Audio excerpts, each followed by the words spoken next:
ഞാൻ പറഞ്ഞത് മറ്റൊന്നുമല്ല. ഈ മുനമ്പം സമരം, ഭൂസമരം നമുക്കറിയാമല്ലോ. അത് 100 ദിവസം കടന്ന് 101 ദിവസത്തിലെത്തിയപ്പോൾ അവിടെ ക്ഷണിച്ചതിൻ്റെ അടിസ്ഥാനത്തിലാണ് ഞാൻ അവിടെ പോയത്. അവിടെ ചെന്നപ്പോൾ ഈ മുനമ്പം വിഷയത്തിൻ്റെ പശ്ചാത്തലത്തിൽ സംസാരിച്ചപ്പോഴാണ് ഞാൻ പറഞ്ഞത്, ഇങ്ങനെയുള്ള തെറ്റിദ്ധാരണകളും പ്രശ്നങ്ങളും ഭാവിയിൽ ഉണ്ടാകാതിരിക്കാൻ എന്താണെങ്കിലും പാർലമെൻറ്റിൽ ഒരു നിയമം വരികയാണ്.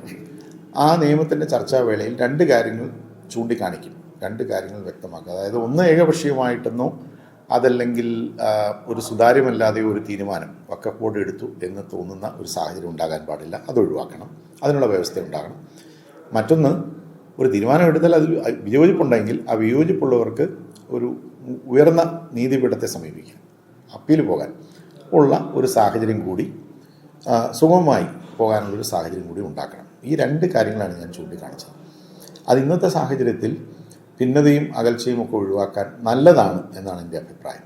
കാരണം അങ്ങനെ ഒരു പ്രശ്നം വന്ന്, അങ്ങനെ ഒരു നിയമപരമായ വ്യവസ്ഥ വന്നു കഴിഞ്ഞാൽ ഇന്ന് കാണുന്ന ഈ ആശങ്കകളും അതുപോലെ തന്നെയുള്ള വ്യത്യസ്ത നിലപാടുകളും അഭിപ്രായ പ്രകടനങ്ങളും ഒക്കെ ഒഴിവാകും. നമ്മുടെ രാജ്യത്ത് അങ്ങനെയല്ലേ നമ്മളെല്ലാ പ്രശ്നങ്ങളും പരിഹരിക്കുന്നത്. പല പഴയകാലത്തെ നിയമങ്ങളിലൊക്കെ പല പ്രശ്നങ്ങളും ഉണ്ടാകും. ആ നിയമം സംബന്ധിച്ച് കൂടുതൽ വ്യക്തത വരുത്തുന്നു. ഇനി അതിലും തൃപ്തരാകാതെ വന്നാൽ നമുക്ക് നീതിന്യായ കോടതികളെ സമീപിക്കാനുള്ള കൃത്യമായിട്ടുള്ള വ്യവസ്ഥ നമ്മുടെ രാജ്യത്തുണ്ട്. അപ്പോൾ ആ ഒരു സ്വാഭാവിക നീതി എന്ന് പറയുന്നത് എല്ലാ പൗരനും ലഭിക്കുന്നു എന്നുള്ളൊരു ബോധ്യം നമ്മുടെ ഇതുപോലൊരു ജനാധിപത്യ രാജ്യത്ത് ആവശ്യമാണ്.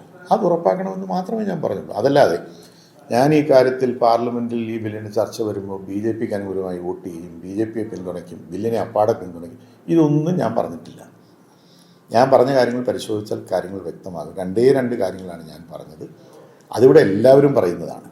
മുനമ്പത്തെ ജനങ്ങളുടെ ഒരു പശ്ചാത്തലത്തിൽ നമ്മൾ സംസാരിക്കുമ്പോൾ മുനമ്പത്തെ ജനങ്ങളുടെ അവകാശങ്ങൾ, ഭൂമി സംബന്ധിച്ച അവകാശങ്ങൾ സംരക്ഷിക്കപ്പെടണമെന്ന് എല്ലാവരും, UDFൻ്റെ എല്ലാ നേതാക്കന്മാരും, ബഹുമാനപ്പെട്ട പ്രതിപക്ഷ നേതാവ് പാണക്കാട്, ആദരണീയനായ പാണക്കാട് തങ്ങൾ, ബഹുമാനപ്പെട്ട കുഞ്ഞാലിക്കുട്ടി സാഹിബ്, ശ്രീ PJ ജോസഫ്, മറ്റ് UDFൻ്റെ നേതാക്കന്മാർ എല്ലാവരും ഒരേ സ്വരത്തിൽ പറഞ്ഞ കാര്യമാണ്. അപ്പോൾ ഇതിനകത്ത് അങ്ങനെ ഒരു കോൺട്രവേഴ്സിയുടെ ഒരു പ്രശ്നമേ ഉദിക്കുന്നില്ല. അപ്പോൾ അതിൻ്റെ ഒരു പശ്ചാത്തലത്തിലാണ് ഞാൻ ഈ പറഞ്ഞത്, ഭാവിയിൽ ഇങ്ങനെയുള്ള തർക്കങ്ങളോ പ്രശ്നങ്ങളോ ഉണ്ടാകാതിരിക്കാൻ ഈ 2 വ്യവസ്ഥകൾ വരുന്നത്. എന്താണെങ്കിലും ഒരു നിയമനിർമ്മാണം, നിയമ ഭേദഗതി വരുന്നു. അപ്പോൾ അത് പാസ്സാവില്ലെന്നുള്ള വേറെ പ്രശ്നം. നമ്മൾ ചർച്ചയിൽ പങ്കെടുക്കാൻ അവസരം കിട്ടിയാൽ ഈ കാര്യങ്ങൾ കൂടി ചൂണ്ടിക്കാണിക്കും എന്ന് മാത്രമേ ഞാൻ പറഞ്ഞിട്ടുള്ളൂ. അതല്ലാതെ അതിന് വേറെ രീതിയിലുള്ള വിശദീകരണങ്ങളോ ഇൻ്റർപ്രിട്ടേഷനോ കൊടുക്കുന്നത് തികച്ചും നിർഭാഗ്യകരമാണ്. അതിപ്പോൾ അവരവരുടെ ഓരോ താല്പര്യങ്ങൾ വെച്ച് പറയുന്നുള്ളൂ. എന്നെ സംബന്ധിച്ചിടത്തോളം സ്റ്റാൻഡ് വളരെ ക്ലിയറാണ്. ദേശീയ തലത്തിൽ ഇന്ത്യ മുന്നണി, കേരളത്തിൽ UDF, എൻ്റെ പാർട്ടി എടുക്കുന്ന നിലപാടിന് അപ്പുറം ഒരു നിലപാട് ഞാനൊരു കാരണവശാലും സ്വീകരിക്കില്ല. ആ നിലപാട് എന്ന് പറയുന്നത് മുൻപത്തെ ഈ ജനങ്ങളുടെ ആവശ്യവുമായി ബന്ധപ്പെട്ടുകൊണ്ട് വളരെ അനുകൂലമായിട്ടുള്ള നിലപാടാണ് സ്വീകരിച്ചിട്ടുള്ളത്. അതിനനുസരിച്ച് ഉള്ളൊരു അഭിപ്രായ പ്രകടനം ഞാൻ നടത്തിയെന്ന് മാത്രമേ ഉള്ളൂ.